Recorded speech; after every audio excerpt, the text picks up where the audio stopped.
साथियों नमस्कार।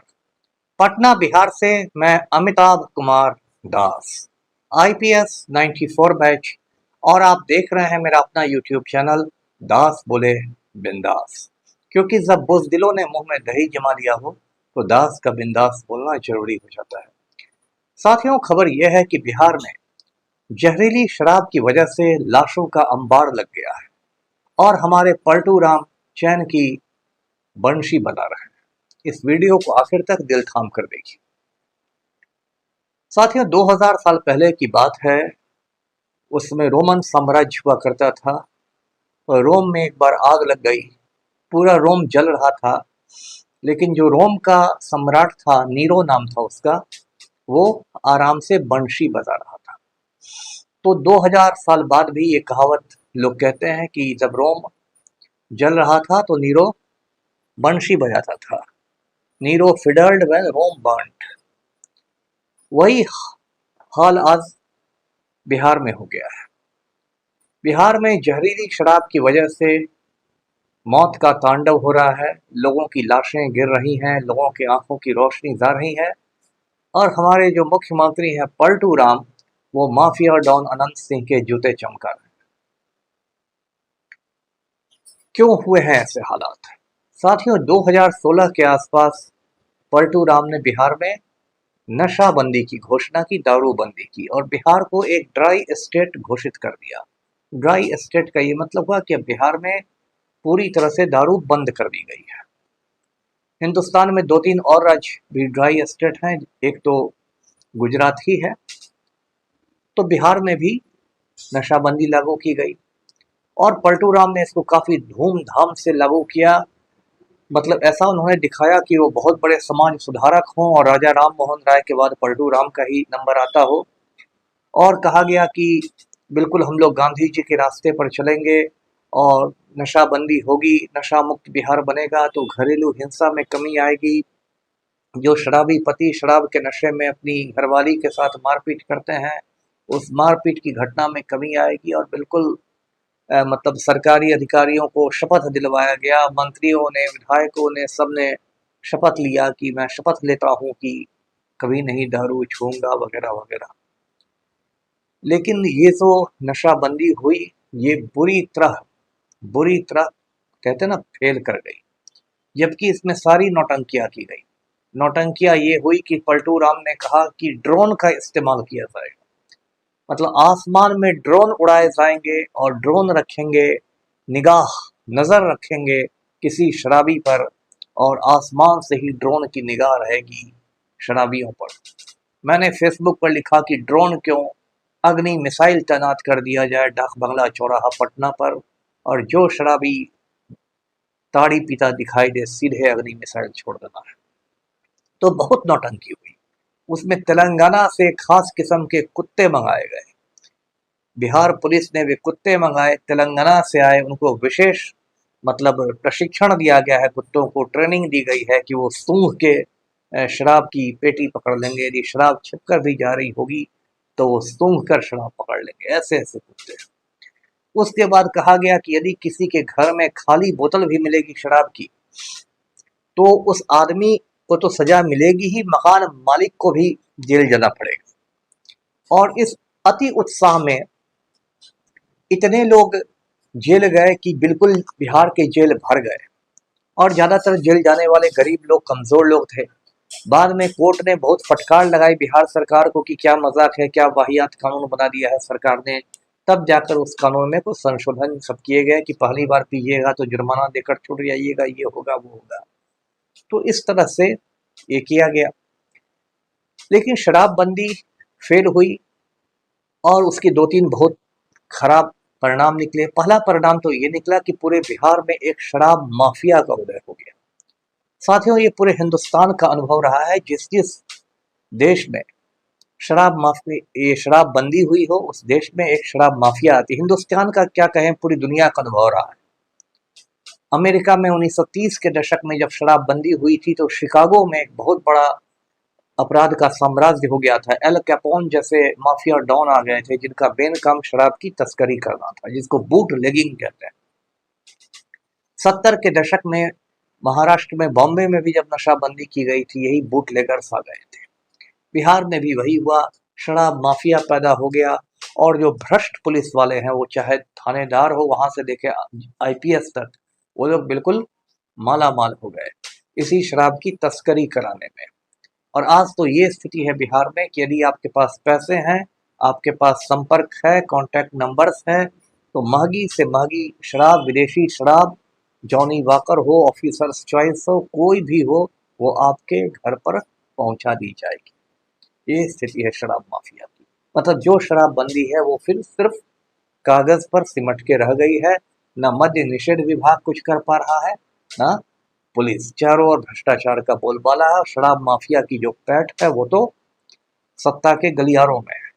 दूसरा जो बहुत बड़ा नुकसान हुआ शराबबंदी का, वो ये हुआ कि बिहार में सूखे नशे की लत बढ़ती चली गई, क्योंकि बहुत सारे जो नशेड़ी लोग थे उनको शराब नहीं मिलने लगी, तो वो लोग वैकल्पिक नशा की तलाश करने लगे, अल्टरनेटिव ढूंढने लगे, और उन लोगों ने गांजा पीना शुरू कर दिया, चरस लेना शुरू कर दिया, और जो बिल्कुल हार्ड ड्रग्स होते हैं जैसे कोकीन, ब्राउन शुगर, हेरोइन, ऐसे ड्रग्स मार्केट में आ गए।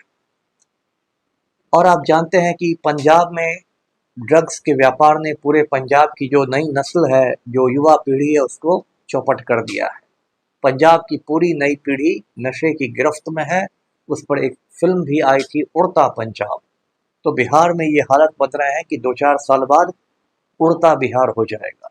अभी भी मुझे लोग बताते हैं, राजधानी पटना में जक्कनपुर एक इलाका है, वहाँ तो छोटी छोटी दुकानों में, सब्जी की दुकान में, पान की दुकान में, इधर उधर हर तरफ खुलेआम नशे की चीजें मिलती हैं, और उसको बिहार की जांबाज पुलिस का पूरा संरक्षण प्राप्त है।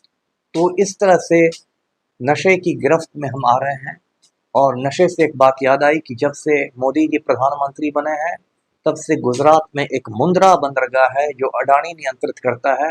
वो मुंद्रा बंदरगाह पर पानी के जहाज से हजारों करोड़ के ड्रग्स आते हैं, हेरोइन, कोकीन जैसे मादक द्रव्य, जो पूरे देश में बांटे जा रहे हैं। जबकि जो मादक द्रव्य रोकने का कानून है, एनडीपीएस एक्ट कहते हैं, वो इतना कड़ा कानून है कि उस कानून में ये प्रावधान है कि यदि पुलिस को शक है कि इस गाड़ी से मादक द्रव्य जा रहा है, तो पुलिस उस गाड़ी पर गोलियां भी चला सकती है। इतना कड़ा कानून। लेकिन भ्रष्टाचार की वजह से वो सारा कानून ऐसे ही रखा हुआ है। तो पहला नुकसान मैंने बताया शराब माफिया, दूसरा नुकसान मैंने बताया सूखे नशे की लत, तीसरा नुकसान जो है वो सीधे है राजस्व का नुकसान। जब शराब चालू थी बिहार में, तो हर साल बिहार सरकार को 20,000 करोड़ रुपए राजस्व में मिलते थे, क्योंकि जो शराब की बिक्री होती थी उस पर उत्पाद विभाग को टैक्स मिलता था, एक्साइज डिपार्टमेंट को, और 20,000 करोड़ रुपए सालाना आते थे बिहार सरकार को। अब ये 20,000 करोड़ रुपए कोई छोटी रकम है नहीं। यदि आप ये सोचे कि बिहार हिंदुस्तान का सबसे गरीब राज्य है, एक तरफ पलटू राम कटोरा लेके घूमते हैं दिल्ली में कि भगवान के नाम पर विशेष दर्जा दे दो, है ना, और दूसरी तरफ 20,000 करोड़ रुपया का सालाना नुकसान हो रहा है, जिसके राजस्व आने से बिहार में अस्पताल बन सकते थे, स्कूल के भवन बन सकते थे, सड़कें बन सकती थी, बहुत कुछ हो सकता था। तो वो राजस्व का नुकसान झेल रहे हैं। और चौथी वजह जो ये है, वो तो देखिए जहरीली शराब। चौथा परिणाम जो हुआ शराबबंदी का, जहरीली शराब बन रही है, कोई क्वालिटी कंट्रोल नहीं है। जो गरीब आदमी है, अमीर आदमी तो खैर अच्छे अच्छे ब्रांड की शराब पी लेगा, जहाँ कम से कम क्वालिटी कंट्रोल है, कम से कम उसकी जान नहीं जाएगी, जान जाएगी भी तो उसमें कुछ समय लगेगा। लेकिन जो गरीब आदमी है वो तो सस्ती सस्ती शराब ले रहा है, जहाँ इथाइल अल्कोहल की जगह मिथाइल अल्कोहल मिल रहा है, उसको पीते ही उसको हार्ट अटैक आता है, पीते ही उसके आँख की रोशनी चली जाती है। और ये अभी जो सीवान और सारण में जो घटनाएं हुई हैं, लगभग 40 मौतें हो गई हैं, लगता है आंकड़ा 50 को छू जाएगा। ये कोई पहली घटना नहीं है। हर कुछ दिनों पर आप देखेंगे बिहार में जहरीली शराब की घटनाएं होती हैं, और फिर पुलिस का और सरकार का वही रटाया रटाया हुआ डायलॉग आता है कि हम किसी को छोड़ेंगे नहीं, हम किसी को बख्शेंगे नहीं, बहुत सख्त कार्रवाई की जाएगी, इसको देख लेंगे, उसको देख लेंगे। इस बार फिर पुलिस मुख्यालय ने एक एसटीएफ का गठन किया है, स्पेशल टास्क फोर्स का। एसटीएफ के जांबाज लोग सीवान और सारण जिला में कैंप कर रहे हैं। कुछ होगा नहीं, 2-3 दिन टाइम पास करके लौट जाएंगे, और फिर पुरानी स्थिति रह जाएगी, वही ढाक के 3 पार्ट। ये मैं कह रहा हूँ। ये पूरा जो शराबबंदी की नीति है वो फेल कर गई है। और जैसा प्रशांत किशोर कहते हैं जन स्वराज वाले कि उनकी यदि सरकार बनेगी तो 1 घंटे में वो शराब चालू कर देंगे। और उनकी बातों में मैं शुरू में उतना सहमत नहीं था, लेकिन अब मुझे उनकी बातों में दम लगने लगा है कि बात तो सही कह रहा है बंदा।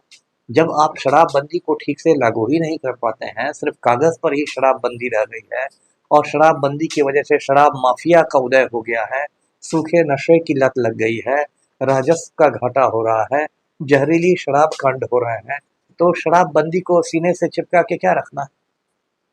साथियों, इस वीडियो में मैं ये भी स्पष्ट कर देना चाहता हूँ कि मैं व्यक्तिगत रूप से शराब का बहुत विरोधी हूँ। मैंने ज़िंदगी में एक घूंट भी शराब नहीं चखी है, जबकि मैंने देखा था राष्ट्रीय पुलिस अकादमी में कि नेशनल पुलिस अकेडमी में जहाँ आईपीएस लोगों की ट्रेनिंग होती है हैदराबाद में, वहाँ स्विमिंग पूल के पास एक बार है जहाँ नाना प्रकार की शराब मिलती है।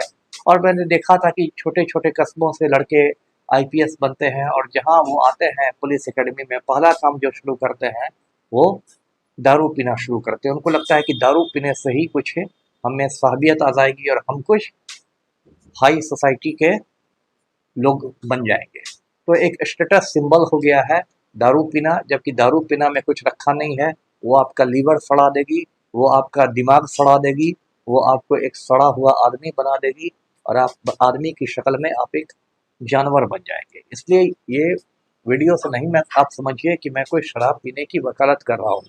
मैं सिर्फ ये कह रहा हूँ कि जिस रूप में पलटू राम ने शराबबंदी की है, वो जो रूप है वो बिल्कुल गलत है, अमान्य है, इससे किसी का फायदा नहीं हो रहा है। और सबसे ज़्यादा जेल में जो लोग गए हैं, जिससे जेल में लोग भरे हुए हैं, वो गरीब तबके के लोग गए हुए हैं। बहुत लोगों की इसमें आजीविका चली गई है। जैसे बिहार में जो पासी समाज होता है, जो चौधरी लोग होते हैं, उनकी परंपरागत पेशा उनका था ताड़ी उतार के बेचना। अब उनके पेट पर लात मार दी गई है। अब बिहार सरकार नीरा बेच रही है। नीरा आप जानते हैं, वो ताड़ी होती है जो फर्मेंटेशन के पहले होती है, जिसमें अल्कोहल नहीं होता है। तो वो अब सुधा डेयरी के काउंटर से बिहार सरकार नीरा बेच रही है। ठीक है, नीरा बेचे, लेकिन जिन पासी लोगों की आजीविका चली गई है, उनका भी तो कोई पुनर्वास होना चाहिए, उनको भी तो कोई रोजी रोटी का दूसरा साधन मिलना चाहिए, नहीं तो फिर लोग अपराध शुरू कर देंगे। तो ये स्थिति है। मैंने पहले भी कहा है कि इस बार के चुनाव में, यानी 25 के चुनाव में, 3 मुद्दे पलटू राम के गले की हड्डी बन जाएंगे। एक तो मुद्दा है भू सर्वेक्षण, एक मुद्दा है स्मार्ट मीटर, और ये तीसरा मुद्दा है शराब बंदी। क्योंकि ये तीनों मुद्दे आम लोगों से जुड़े हुए हैं, और ये तीनों मुद्दे बिल्कुल पलटू राम की खटिया खड़ी कर देंगे। लेकिन पलटू राम को कोई फर्क नहीं पड़ता, लोग मरते रहें, है ना, अंधे होते रहें, पलटू राम तो अनंत सिंह के जूते चमकाते रहेंगे और कहते रहेंगे कि हम ना किसी को फंसाते हैं, हम ना किसी को बचाते हैं। तो वीडियो को लाइक कीजिए, शेयर कीजिए और चैनल को सब्सक्राइब कीजिए। धन्यवाद। जय हिंद।